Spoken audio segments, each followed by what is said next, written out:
Welcome to the First Unitarian Universalist Congregation of Terre, Haute. This congregation welcomes all people, regardless of their age, religion, race, nationality, ability, sexual orientation, gender identity or expression, or anything else that has been used to divide people. We are a group of people with our own opinions, our own ideas, our own dreams. But we share ideals. We share a common belief in a liberal religion. In our discussions, we may disagree with each other, but we must always remember that what unites us is stronger than what separates us. We must always end the service aware of the love that we have for each other.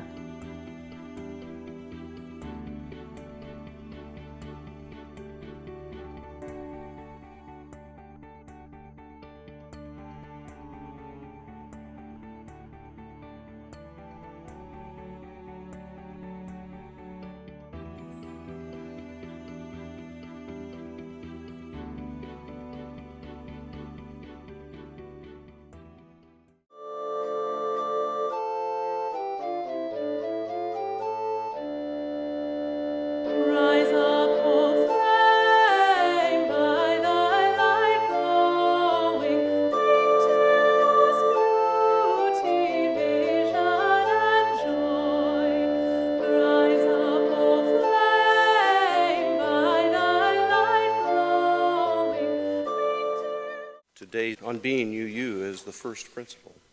Reverence and respect for human nature is at the core of Unitarian Universalist faith. We believe that all the dimensions of our being carry the potential to do good. We celebrate the gifts of being human, our intelligence and capacity for observation and reason, our senses and ability to appreciate beauty, our creativity, our feelings and emotions. We cherish our bodies as well as our souls. We can use our gifts to offer love, to work for justice, to heal injury, to create pleasure for ourselves and others. Just to be is a blessing. Just to live is holy, the great 20th century Rabbi Abraham Heschel wrote. Unitarian Universalists affirm the inherent worth and dignity of each person as a given of faith, an unshakable conviction calling us to self-respect and respect for others. The words of Reverend Dr. Rebecca Ann Parker, minister, theologian, and author.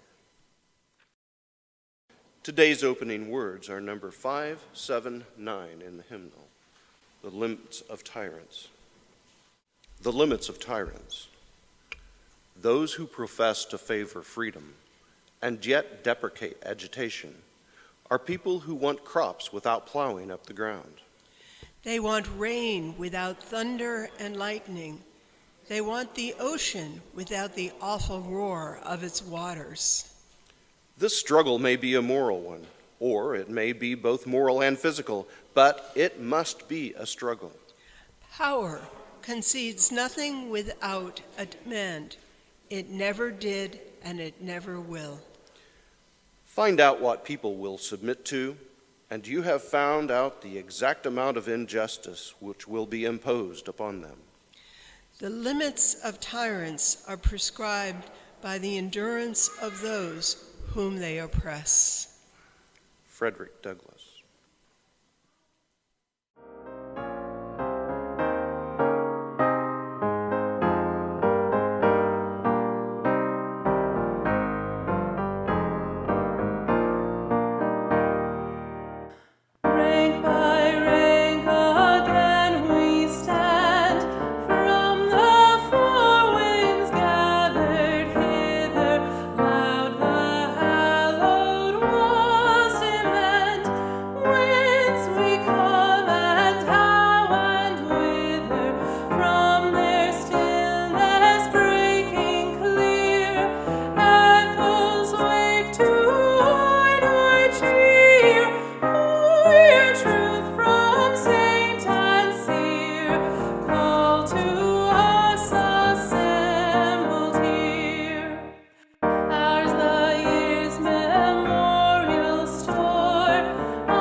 I'm Bill Payton, this morning's service associate. I'm here today with Dr. Sam Martland, who is going to speak Until It's True, Thoughts on Commemorating Struggles for Freedom and Equality. Dr. Sam is going to read the transitional words for us today. I'm afraid I'm not going to read the poem that I said I was going to read. It proved to be impossible to select in any comprehensible way. So I have the whole of a different poem by the same poet written about the same time on approximately the same topic, and later you'll get extracts from the other one. It's called Stanzas on Freedom. It's written about 1842, somewhere out in Boston probably. Men whose boast it is that you come of fathers brave and free, if there breathe on earth a slave, are you truly free and brave? If you do not feel the chain when it works a brother's pain, are you not base slaves indeed, slaves unworthy to be freed? Women who shall one day bear sons to breathe New England air, if you hear without a blush like deeds to make your roused blood rush like red lava through your veins for your sisters now in chains, answer, are you fit to be mothers of the brave and free? Is true freedom but to break fetters for our own dear sake, and with leathern hearts forget that we owe mankind a debt? No, true freedom is to share all the chains our brothers wear, and with heart and hand to be earnest to make others free. They are slaves who fear to speak for the fallen and the weak. They are slaves who will not choose hatred, scoffing, and abuse, rather than in silence shrink from the truth they needs must think. They are slaves who dare not be in the right with two or three. Now, you might think at the end of this poem that I could just leave the sermon there and go home. And unfortunately, at least half of what I'm going to talk about here is, well, you won't feel as good about the poet when you're done, or you might be. You might. We'll see. We'll just see what happens. Julie, I think helpfully and perhaps by a sort of typecasting, said, Sam, you could talk about UU history if you want. We need somebody in August. And right about the same time, Congress made Juneteenth a holiday, and I kind of added these two things up and said, well, I should talk about UUs and the history of race in the U.S., and I came up with a long, convoluted title, which is really the title of what is going to be at least a series of 2 talks. But it's more or less accurate. Today's title might really be called, Can We Actually Pay Attention to James Russell Lowell? But nobody would have come to hear that because you don't even know who he is. So there are a serious questions that have been going around in my mind all through, I traveled west, I traveled east, and I'm sort of constantly thinking about this.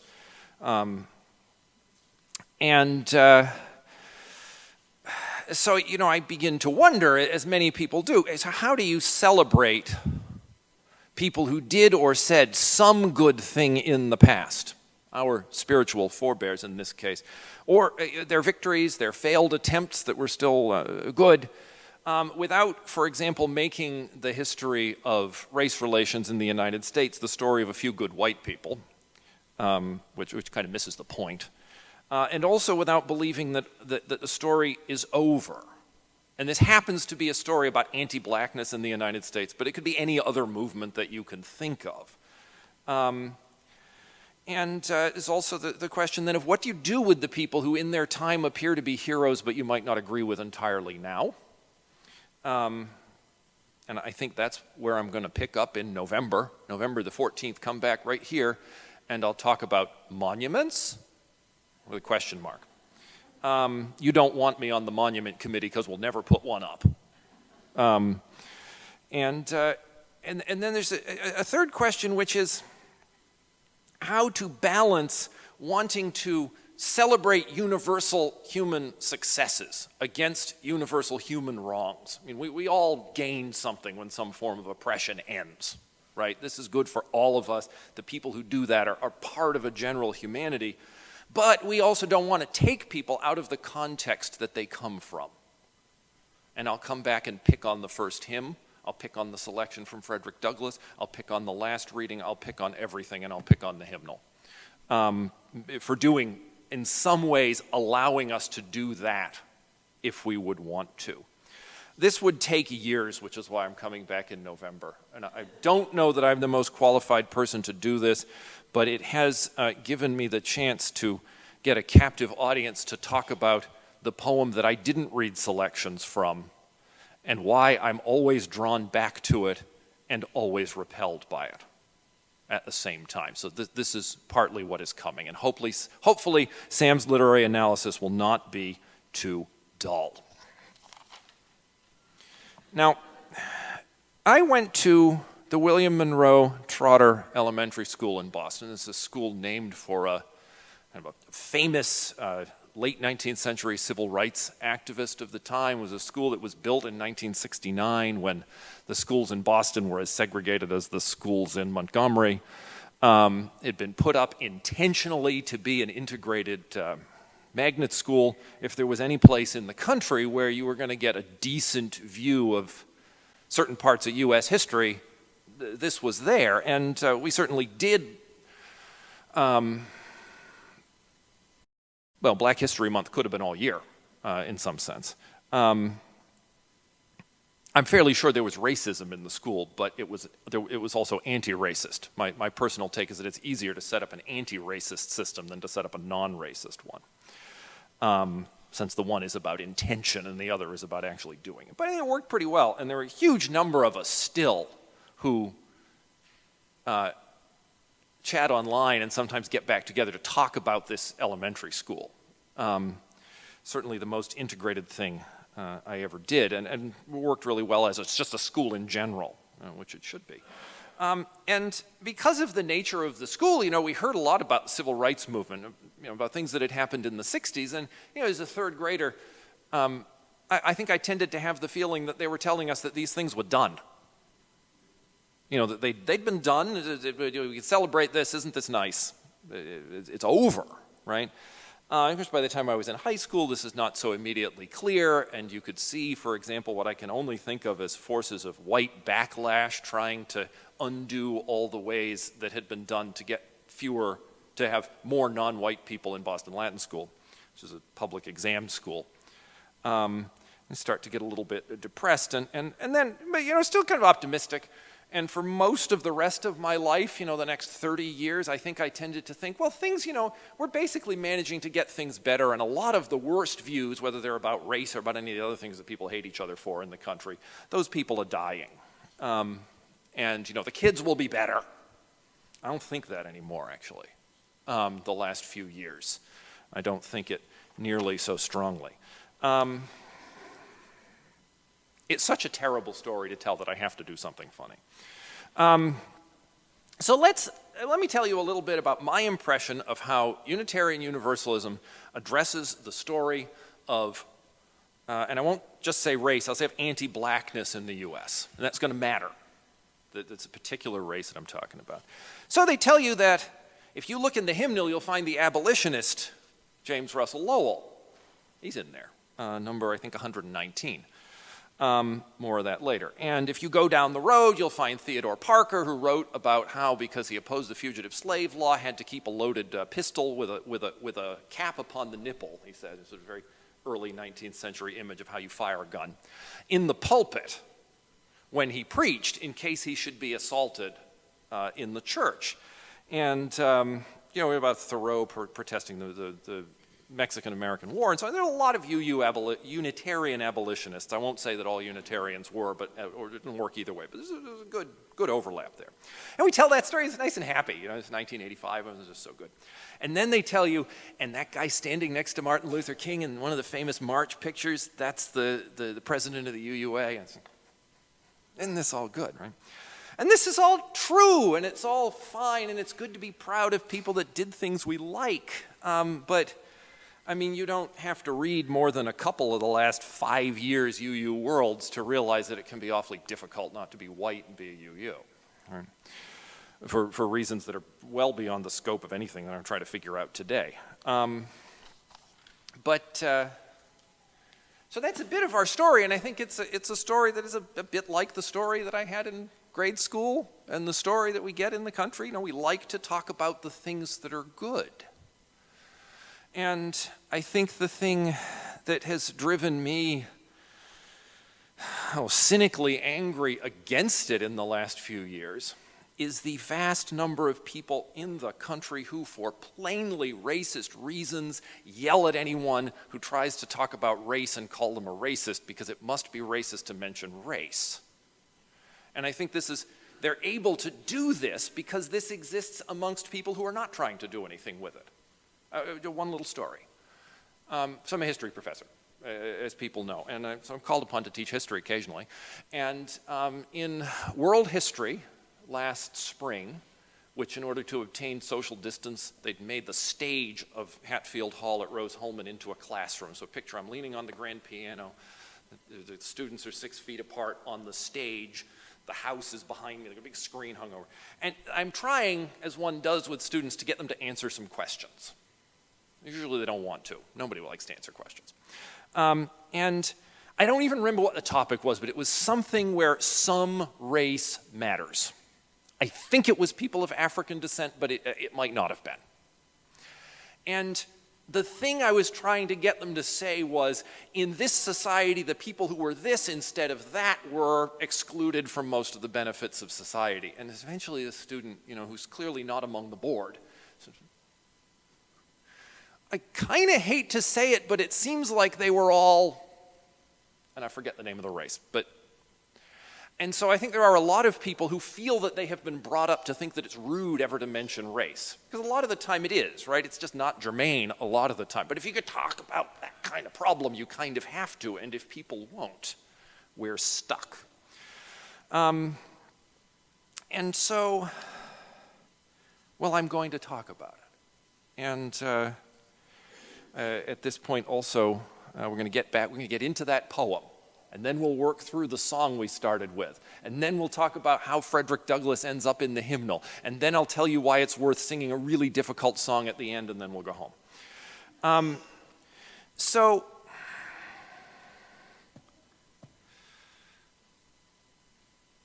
Lowell, in that song, in that poem that I read, is a fairly self-evidently an abolitionist poem. That's really all it talks about,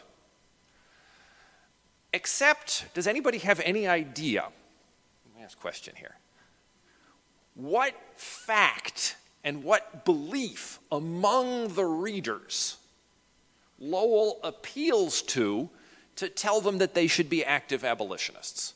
Why does he say his readers should be active abolitionists? Is anybody willing to volunteer? You can just yell. If not, I can fill it in myself. I'm good at it. Guilt, okay, but he wants them to be proud of somebody. He says, you have to be good enough. You have to live up to having kids who are good enough for New England. Now, this might just sound like the sort of snarky thing that we get on late night comedy or something, amongst the coastal elite types like me. I don't know if I'm very elite, but I'm certainly coastal. But it's more than that. So let's go into the poem that I could not make a good excerpt of because it's 27 stanzas long or something, and it's in very convoluted early 19th century verse. And I'll read you a few little bits and explain as we go. And you're going to like it, and then you're going to be very uncomfortable, okay? Just so you know that's coming. So, So it's called the present crisis. As you saw in the order of services, of course, would be a good name. We have a crisis now, various of them, right? It's 1844 at this point, so the crisis is kind of free state, slave state. We're going to have bleeding Kansas in a few years, Mexican War, all this stuff. It's a crisis. And he says, when a deed is done for freedom, through the broad earth's aching breast runs a thrill of joy prophetic, trembling on from east to west, and the slave, where'er he cowers, feels the soul within him climb to the awful verge of manhood as the energy sublime on a century bursts full-blossomed on the thorny stem of time. This one reason that I didn't read that is it's kind of hard to follow. You don't need to hear it all. I'll slow down when you need to hear it all. When a deed is done for freedom, through the broad earth's aching breast runs a thrill of joy prophetic. We'll stop there and move on. And the slave, where'er he cowers, feels the soul within him climb. It's an abolitionist poem. We might quibble today with the use of the word cower. And we go a couple of stanzas. So the evil's triumph sendeth with a terror and a chill under continent to continent the sense of coming ill. And it goes on like this. Now, we come along here. It's telling us we should do something. About 10 stanzas later, slavery, the earth-born cyclops, fellest of the giant brood, sons of brutish force and darkness who have drenched the earth with blood, famished in his self-made desert, blinded by our purer day, gropes in yet unblasted regions for his miserable prey. Shall we guide his gory fingers where our helpless children play? And what this means is Sam Houston and Sam Austin have just conquered Texas to turn it into cotton plantations. And everybody reading the poem knows that. And next year it's going to be, well, they don't quite know about the Mexican War yet, but this is what they're talking about. It's like the fundamental sectional moral difficulty of the early 19th century. And so this is fine and this is good. I think you're probably mostly on Lowell's side at this point. Yeah, fair? So, and he says there are some lines in here that might be familiar to you because they have been multiple times sifted until they're a rather insipid hymn, number 119 in the gray, if you ever want to look at it. So he says, once to every man and nation comes the moment to decide in the strife of truth with falsehood for the good or evil side. And he says, by the light of burning heretics, Christ's bleeding feet I track, toiling up new Calvaries ever with the cross that turns not back. And new occasions teach new duties. Time makes ancient good uncouth. They must upward still and onward who would keep abreast of truth. They're probably still on his side, and you could find that in the hymnal and have no idea what the poem was about because the slavery was taken out of it at some point. In somewhere between this red hymnal from the late 1930s and the gray one that we have now, Christ and God were taken out of it as well. The men were turned into folk or people or something, those are good. Those are fine to include everybody. But there's very little meaning left. It's been genericized, if I can make up a word. Okay, you're probably still liking the guy, though. 'Tis as easy to be heroes as to sit the idle slaves of a legendary virtue carved upon our fathers' graves. So far, so good? Worshippers of light ancestral make the present light a crime. Was the Mayflower launched by cowards, steered by men behind their time? Turn those tracks toward past or future that make Plymouth Rock sublime? We can maybe get a little nervous here.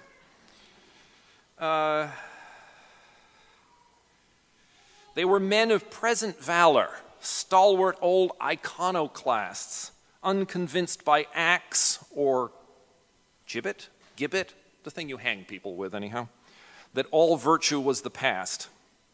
But we make their truth our falsehood, thinking that hath made us free. Hoarding it in moldy parchments, while our tender spirits flee the rude grasp of that great impulse which drove them across the sea. Because if it's 1844 in Massachusetts, it's the height of the movement of the Pilgrim Fathers and possibly mothers, but you don't hear about them, as heroes. And this is like the epitome of the greatest symbol of goodness that he could come up with. I do not think this way any longer. And this is where I begin to be difficult with this poem. And he goes on, and he goes on.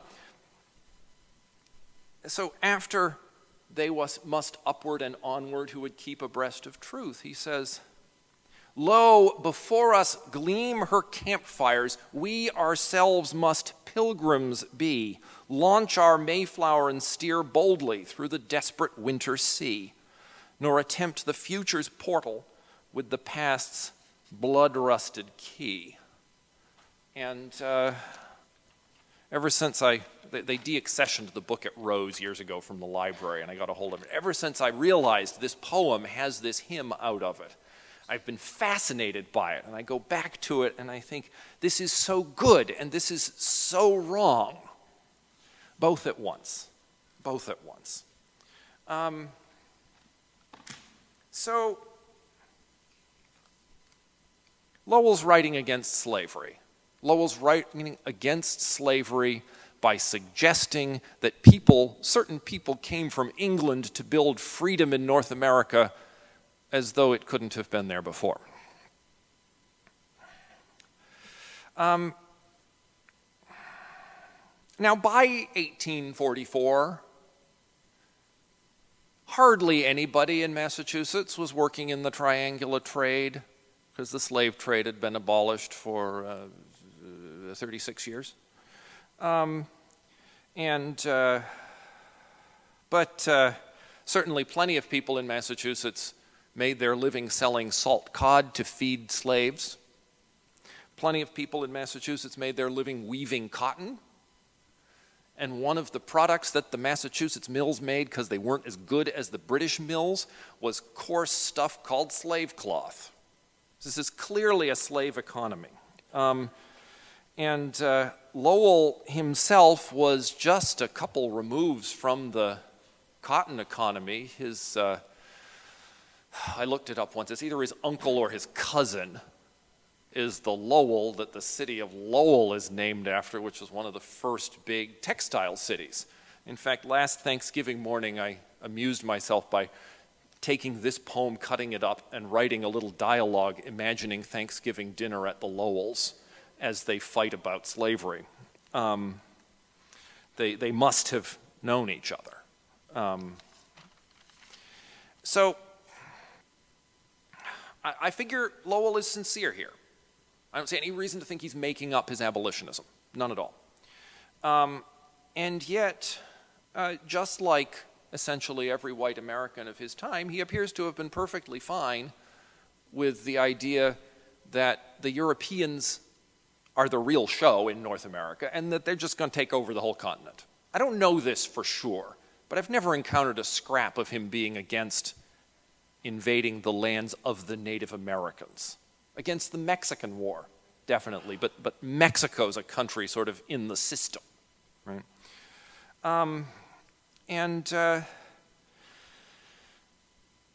But he thought this expansion was a good enough thing that he used it for an analogy for eliminating slavery. So I think today a lot of us would find this problematic. So what do we do with him and his Mayflower? I mean, I don't think the Mayflower works as a symbol. I don't want to launch my Mayflower. I mean, I've got old Puritan ancestors, and I don't figure they were probably any worse than any of the other ancestors. But I don't like talking about them. It seems vaguely un-American, even though Americans do it all the time. But I don't want to lose the image, and I don't want to lose this guy who saw something wrong and something good and was fighting for it. And so I kind of choose to look at this and say, he says, be original like the Pilgrims. Don't just sit mouthing the old formulas, right? New occasions teach new virtues. This is the part I want to grab on. So I would like to think that if Jim Lowell came here to us, he would realize that he'd been wrong, because at least he told us implicitly that he might have been wrong, right? He comes down a couple of centuries at us, telling us that we should not do just like him. Maybe that's Unitarian Universalism, maybe that's humanity, I'm not entirely sure. Okay, I'm good at talking. I'll try to come to the point here. Nice hymn at the beginning, often used, I'm told, at the GA to come into the big kind of in-gathering service, often used in churches that shut down in the summer, as some of the, particularly the Unitarian Universalist congregations will shut down in the summer and they sing it when they come back. I can't remember the name of this minister. A couple of years ago, 4 years ago, she blogged her way through the entire Gray and Teal hymnals, one hymn at a time, per day. And what she found about this one was that the origins of this song are in some Oxford or Cambridge college or some British public school, and like the things that they're dreaming and going off and saying, what have you done? It's more or less, oh, did you conquer Burma while you were out, or was it Rhodesia? And this sort of thing. So essentially she said we ought to drop this out of the hymnal because it was written as a celebration of bad things. Be that as it may, I'm not sure. But I put it in here partly so I could say that about it. Partly so I could, pick on and say we've inherited some things that we've taken out of context so long that we have no idea what they mean. And we've taken them and turned them to a whole other purpose. Which might be okay. Maybe that's a good thing. But we've done it and we should know we did it. But I put it in also because at the very end it says, hope their hopes and seal them true. So there is this line that people we admire started doing stuff that we ought to finish. So we'll take Lowell on the one hand, who says, don't just do what your grandfather said. And whoever this author is, you can look it up in the book. Well, do what your father started if you approve of it. With the implication that you should, but we can make our choices ourselves. So that's in there, right? And we do this. UUs do this. We take bits of slightly related traditions, cut out the parts we don't like, put them to a tune we enjoy, and say, in our universalized world, everything contributes to a way of thinking about human goodness. That's fine, except when it's cultural appropriation or when it's insipid. Okay, we're going to come to the end here. Here's Fred Douglass. He won't take very long. Just remember that Frederick Douglass would be a remarkable person even if he hadn't been born enslaved. A ship's caulker, a newspaper editor, a traveling public speaker, a registrar of deeds, and an ambassador. I mean, there aren't too many people like that at all. I think he has more than one, but particularly his last autobiography is definitely worth the read or the listen. You can get it for free off of LibriVox. This is another one of these things. We have it, and it's a wonderful statement of just a general thought about living in human society. And maybe he meant it that way. He wasn't narrow-minded. This is a broad intellectual type.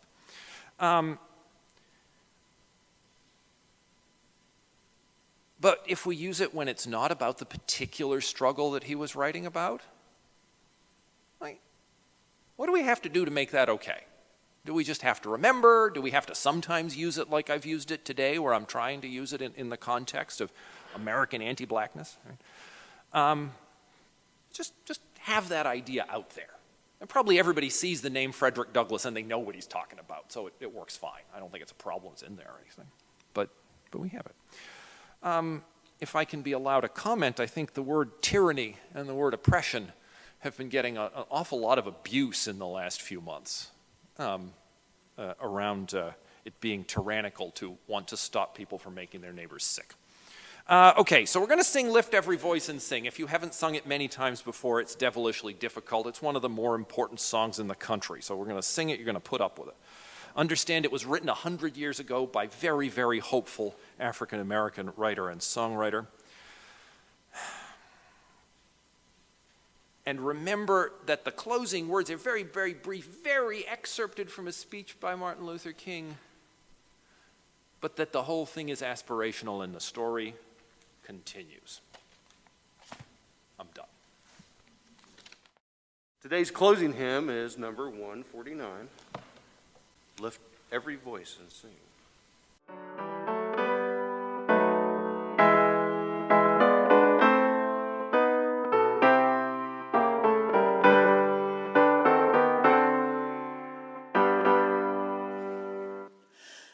Lift every voice and sing till earth and heaven ring, ring with harmonies of liberty. Let our rejoicing rise high as the listening skies. Let it resound loud as the rolling sea. Sing a song full of the faith that the dark past has taught us. Sing a song full of the hope that the present has brought us. Facing the rising sun of a new day begun, let us march on till victory is won.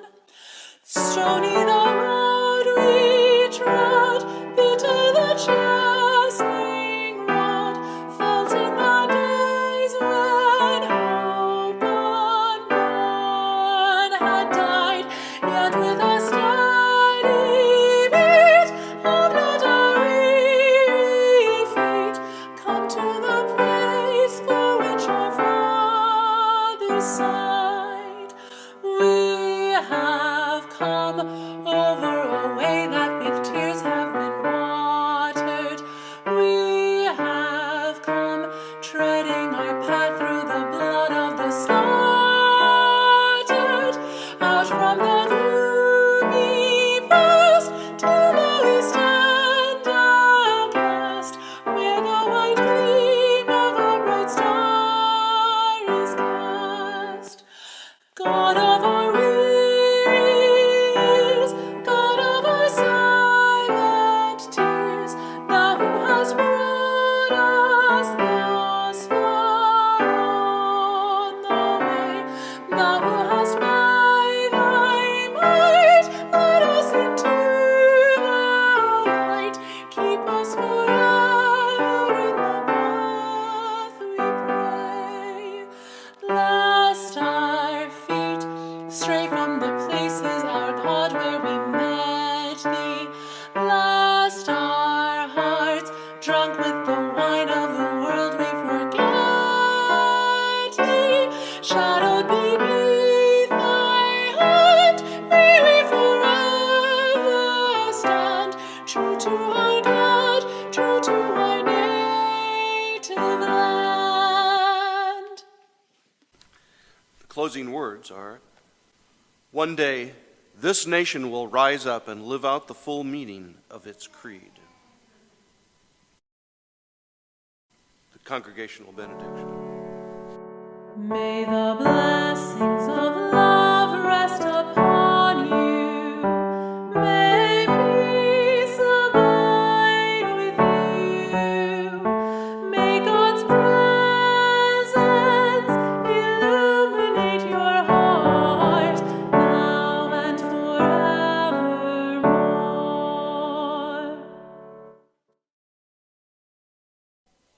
Go in peace. Know that you are loved and that your life is sacred.